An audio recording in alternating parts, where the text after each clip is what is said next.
Hello അസ്സാം വലൈക്കും welcome to my channel. ഇന്ന് സിമ്പിളായിട്ടുള്ള 2 സ്നാക്കിൻ്റെ റെസിപ്പിയാണ് കാണിക്കുന്നത്. അപ്പോൾ നിങ്ങൾ വീഡിയോ ഫുള്ളായിട്ട് കാണാൻ ശ്രമിക്കുക. കണ്ടിട്ട് ഇഷ്ടമാണെങ്കിൽ ഒന്ന് സപ്പോർട്ട് ചെയ്യുക. അപ്പോൾ അത് ഈ സ്നാക്സിൻ്റെ ഫില്ലിങ് നമുക്ക് തയ്യാറാക്കാം. അതിനായിട്ട് ഞാൻ കുറച്ച് അധികം ക്വാണ്ടിറ്റിയിലാണ് ചെയ്യുന്നത്. അതിനായിട്ട് ഒരു പാത്രം എടുത്തിട്ട് ഒന്ന് ചൂടാകാൻ വേണ്ടിയിട്ട് വെക്കാം. ഇതിലേക്ക് ഒരു 1/4 കപ്പ് അളവിൽ ഓയിൽ ഒഴിച്ചു കൊടുത്തിട്ടുണ്ട്. ഞാൻ ഇപ്പോൾ സൺഫ്ലവർ ഓയിൽ ഒഴിച്ചു കൊടുത്തിരിക്കുന്നത്.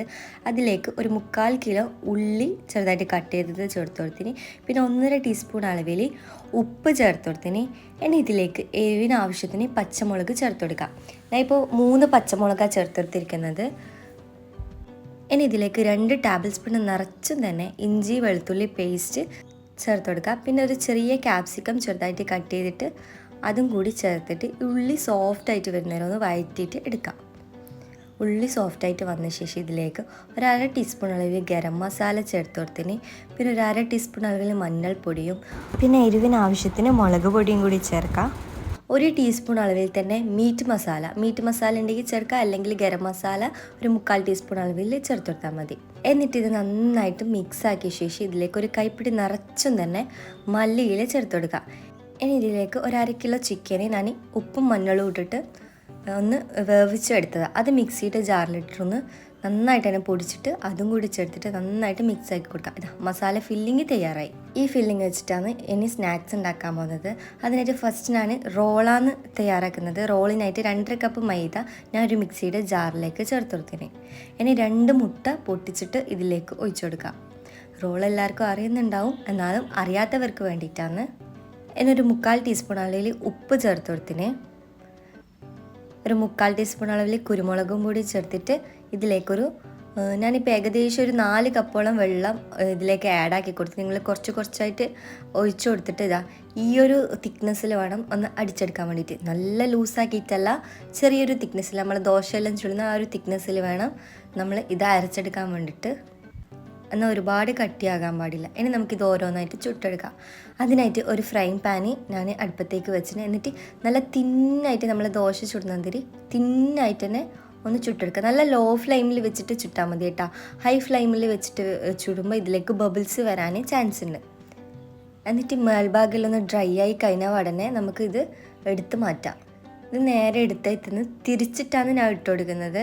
കാരണം ഈ ഒരു അടിഭാഗം ചെറുതായിട്ട് ഒട്ടലുണ്ടാവും. അപ്പോൾ നമ്മൾ റോള് ചെയ്യുമ്പോൾ വേഗം തന്നെ ഒന്ന് റോൾ ചെയ്യുമ്പോൾ ഒട്ടിക്കിട്ടും, അതിന് വേണ്ടിയിട്ടാണ്.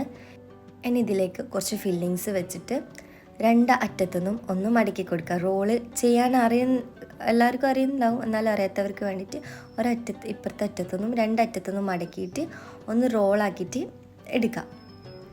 ഈ റോള് നല്ല ടേസ്റ്റായിട്ട് കഴിക്കാൻ വേണ്ടിയിട്ട്, ഈ ദോശേൻ്റെ റോള്. അപ്പോൾ ഇതുവരെ ചെയ്തിട്ടില്ലെങ്കിൽ ഒന്ന് ചെയ്ത് നോക്കാം, അല്ലെങ്കിൽ ശരിയാത്തവരുണ്ടെങ്കിൽ ഇങ്ങനെ ഒന്ന് ചെയ്ത് നോക്കാം. ഇനി ബാക്കിയുള്ളതും അതേപോലെ തന്നെ ഒന്ന് ചുറ്റിച്ചിട്ട് ഒന്ന് റോൾ ചെയ്തിട്ടെടുക്കാം. ഒരു ലോ ടു മീഡിയം ഫ്ലെയിമിൽ വെച്ചിട്ട് വേണം നമ്മൾ ദോശ ചുട്ടെടുക്കാൻ വേണ്ടിയിട്ട്. ഹൈ ഫ്ലെയിമിൽ വെച്ചിട്ട് ചുടരുത്, കാരണം ഞാൻ പറഞ്ഞ പോലെ ബബിൾസ് വരാൻ ചാൻസ് ഉണ്ട്. അപ്പോൾ നമ്മൾ റോള് ശരിയായി കിട്ടൂല. അപ്പോൾ എല്ലാം ഇതേപോലെ തന്നെ ഒന്ന് റോൾ ചെയ്തിട്ട് എടുക്കുക. ആ ചൂടോടെ തന്നെ ആകുമ്പോൾ ഒട്ടിക്കിട്ടും കേട്ടോ. എക്സ്ട്രാ മൈദയൊന്നും വെക്കേണ്ട ആവശ്യമില്ല. ഇതെല്ലാം ഞാൻ ഇപ്പോൾ ചെയ്തെടുത്തിന്. ഇനി ദോശ മാവിൽ നിന്ന് കുറച്ചെടുത്തിട്ട് ഇതിലേക്ക് കുറച്ച് അധികം വെള്ളം ചേർത്ത് കൊടുത്തിട്ട് ഒന്ന് ചെറിയൊരു ലൂസാക്കിയിട്ട് എടുക്കുന്നുണ്ട്. നമ്മൾ മുട്ട മിക്സിലേക്ക് മുക്കുന്നില്ലേ, ഡിപ്പാക്കുന്നില്ലേ, അതിൻ്റെ പകരം ഈ ദോശ മിക്സിലോട്ടാണ് ഞാൻ ഡിപ്പാക്കുന്നത്.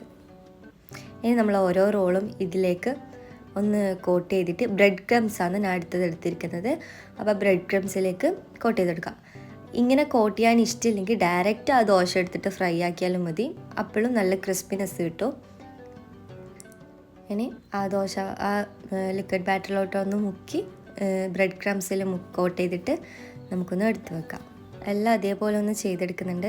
ഇത് ഞാൻ ഫ്രൈ ആക്കുന്നത് കാണിക്കുന്നില്ല, നിങ്ങൾ ആവശ്യാനുസരണം ഒന്ന് ഡീപ് ഫ്രൈ ആക്കിയിട്ട് എടുത്താൽ മതി. ഫ്രൈ ആക്കുന്ന എല്ലാവർക്കും അറിയുന്നല്ലേ. അപ്പോൾ ഫസ്റ്റ് സ്നാക്ക് തയ്യാറായി. ഇനി രണ്ടാമത്തെ സ്നാക്കിനായിട്ട് കുറച്ച് മസാല ഞാൻ എടുത്ത് വെച്ചിന്. ഇതിലേക്ക് ഒരു ഉരുളക്കിഴങ്ങ് ഒന്ന് പുഴുങ്ങിയിട്ട് ചേർത്ത് കൊടുക്കുക.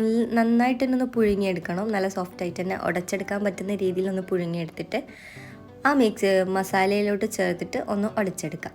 പിന്നെ ഇത് ബ്രെഡിനെ കൊണ്ടാണ് ചെയ്യുന്നത്, അതുകൊണ്ട് ബ്രെഡ് ഒട്ടിക്കാൻ വേണ്ടിയിട്ട് മൈദ പശ എടുത്ത് വെച്ചിന്. ഇനി ഈ സ്നാക്കിന് വേണ്ട മെയിനായിട്ടുള്ള ബ്രെഡ് ഇതൊന്ന് സ്റ്റീം ചെയ്തിട്ടെടുക്കാം.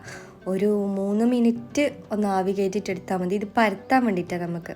അപ്പോൾ നല്ല സോഫ്റ്റ് ആയിട്ടുള്ള പുതിയ ബ്രെഡെല്ലാം ആണെങ്കിൽ സ്റ്റീം ചെയ്യേണ്ട ആവശ്യമൊന്നുമില്ല, ഡയറക്റ്റ് അങ്ങ് പരത്തിയാൽ മതി. നന്നായിട്ട് തന്നെ കിട്ടും.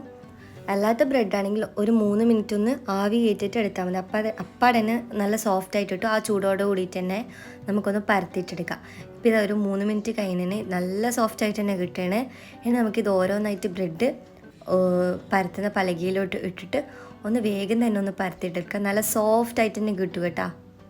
നിങ്ങൾക്ക് ബ്രെഡിൻ്റെ സൈഡ് ഭാഗം കട്ട് ചെയ്യണമെങ്കിൽ കട്ട് ചെയ്യാം. ഞാൻ ഇപ്പോൾ കട്ട് ചെയ്തിട്ടൊന്നുമില്ല. നമ്മളിത് ബ്രെഡ് ക്രംസിലൊന്ന് കോട്ട് ചെയ്യും. അപ്പം ഒന്ന് കാണുമൊന്നും ചെയ്യില്ല, വൃത്തികേടൊന്നും ഉണ്ടാവില്ല, നല്ല ഭംഗിയുണ്ടാവും കാണാൻ വേണ്ടിയിട്ട്. ചെറിയ ചെറിയ ബോക്സ് ആക്കിയിട്ടാണ് ഈ സ്നാക്ക് തയ്യാറാക്കിയിട്ടെടുക്കുന്നത്. അപ്പോൾ ഫില്ലിങ്സും ബ്രെഡും പിന്നെ ഒട്ടിക്കാൻ വേണ്ട മൈദാപ്പശമൊക്കെ എടുത്ത് വെച്ചിന്. ഇനി ഈ ബ്രെഡ് ഇതേപോലെ കോണിലൊന്ന് കട്ട് ചെയ്തിട്ട് നമുക്കിങ്ങനെ ബോക്സ് ആക്കിയിട്ട് എടുക്കാം. കണ്ടില്ലേ? ഇതേപോലെ കുറച്ച് ഫില്ലിങ്സ് അതിൻ്റെ ഉള്ളിലേക്ക് നടുഭാഗത്തേക്ക് ഒന്ന് വെച്ച് കൊടുത്ത ശേഷം സൈഡിലൊക്കെ മൈദ പശ തേച്ച് കൊടുക്കുക. എന്നിട്ട് ഒരു ബോക്സ് ആക്കിയിട്ട് എടുക്കുക. അപ്പം നിങ്ങൾക്ക് വീഡിയോ കാണുമ്പോൾ മനസ്സിലാവുന്നില്ലേ? അതേപോലെ ഒന്ന് ചെയ്തെടുക്കാം.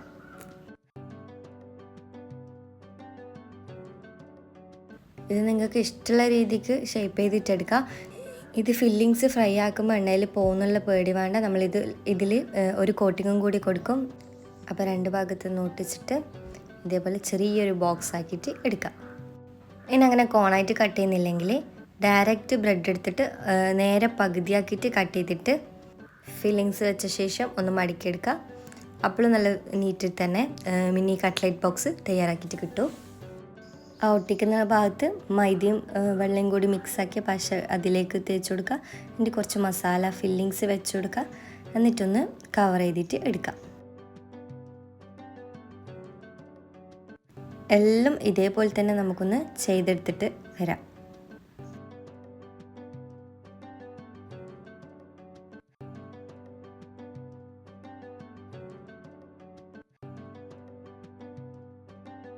അപ്പോൾ ഇതാ നമ്മളെ ബോക്സസ് ഇവിടെ റെഡിയായി.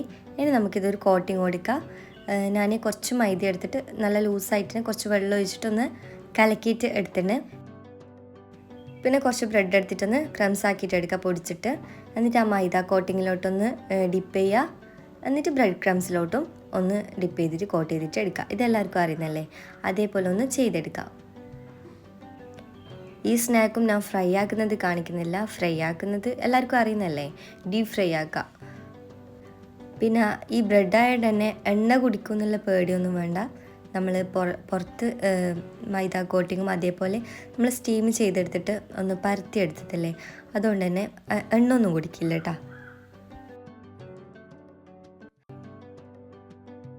അപ്പോൾ നമ്മളെ കട്ട്ലറ്റ് ബോക്സ് ഇവിടെ റെഡിയായി. അപ്പോൾ ഞാൻ കാണിച്ച 2 സ്നാക്സ് നിങ്ങൾക്ക് ഇഷ്ടമായെങ്കിൽ എന്തായാലും ഒന്ന് തയ്യാറാക്കി നോക്കാത്തവർ. ഇതിൽ ഞാൻ ഫ്രൈ ആക്കുന്ന വീഡിയോ ഇൻക്ലൂഡ് ആക്കിയിട്ടില്ല. നിങ്ങൾക്ക് ആവശ്യാനുസരണം ഒന്ന് ഫ്രൈ ചെയ്തിട്ട് എടുക്കാവുന്നതേ ഉള്ളൂ. നിങ്ങൾക്ക് എൻ്റെ വീഡിയോ കണ്ടിട്ട് ഇഷ്ടമാണെങ്കിൽ ഒന്ന് ലൈക്ക് ചെയ്യാൻ മറക്കല്ലേ. പിന്നെ സബ്സ്ക്രൈബ് ചെയ്യാത്ത കൂട്ടുകാരെ കാണുന്നെങ്കിൽ ഒന്ന് സബ്സ്ക്രൈബ് ചെയ്ത് സപ്പോർട്ട് ചെയ്യാൻ മറക്കല്ലേ. അപ്പോൾ ഇൻഷാല്ലാ പുതിയ റെസിപ്പി ആയിട്ട് ഇനിയും വരാം. അസ്സലാമു അലൈക്കും.